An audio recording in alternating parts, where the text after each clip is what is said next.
I'm going to review Fire Pro Wrestling D for the Sega Dreamcast. I'm playing this on a Sega Dreamcast emulator actually, the Chancast. So you're going to find a few graphic bugs, but nevertheless this emulation is almost perfect.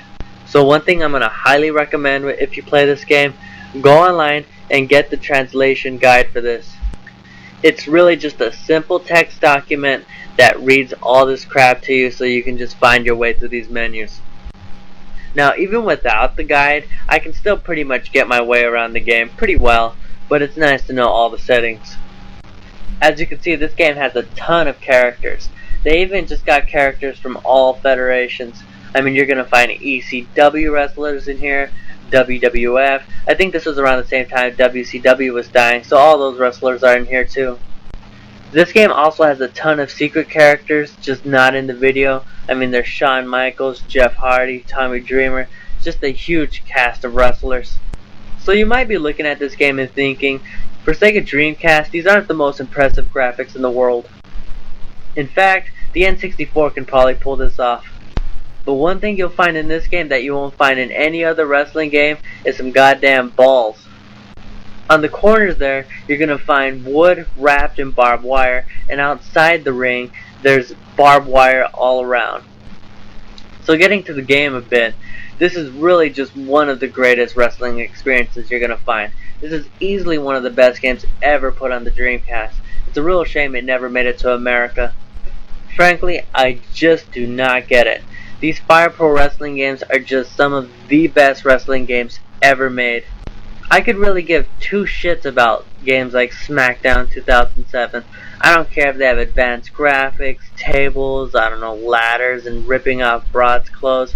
This is easily just a far better wrestling game. So right here is the Create a Wrestler mode, which, by the way, is fantastic. There's just so many settings, so many moves to choose from. Once again, it's very annoying having to deal with the Japanese language. But I'm telling you, it's still pretty easy to make a character. The only problem I had was I didn't know how to set up the stats because I couldn't read them. But those guides are on the internet that help you guide through the menus. Now, it kind of kills the experience a bit, but it's just such a gratifying wrestling game. I go ahead and make that sacrifice. So since the release of this game back in 2001, I believe there has been two put out on the PlayStation 2. Fire Pro Wrestling Z and Fire Pro Wrestling Returns. It's pretty much the same graphics. I'm pretty sure it's just going to be some new features and, of course, an updated roster. Now, getting back to my point about how this game has balls, this is a really cool match. Now, the cage is covered with barbed wire and it's also electric. And out of the blue, sometimes C4 goes off, and why not?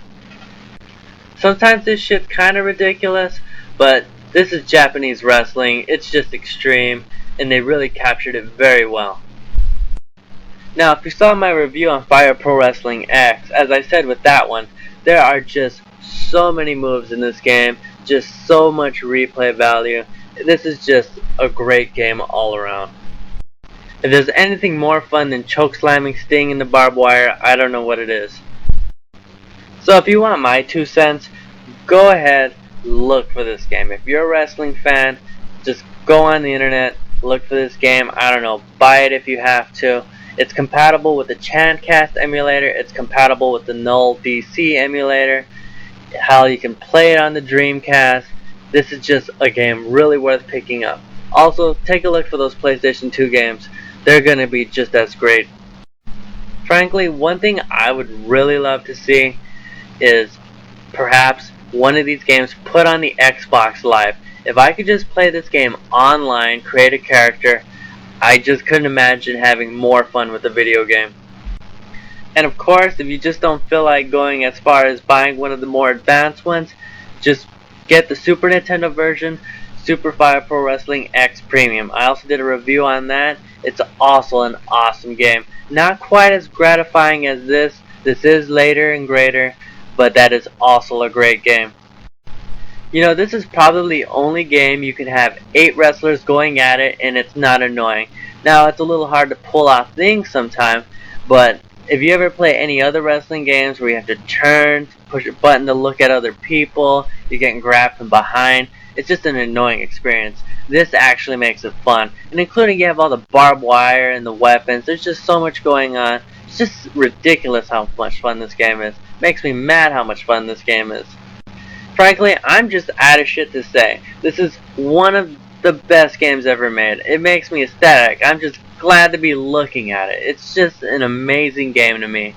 You know what? I'm going to have to give this game an A. If I had something better to give it, I'd give it that. In fact, I'm going to give it 2 A's. That's right, AA. Because your loved ones are going to have to give you an intervention to get away from this game. It's just ridiculous how awesome it is. So just do whatever you have to get a hold of this game. If that means hurting your loved ones, you know what? That's alright. It's just an awesome game. It's worth it.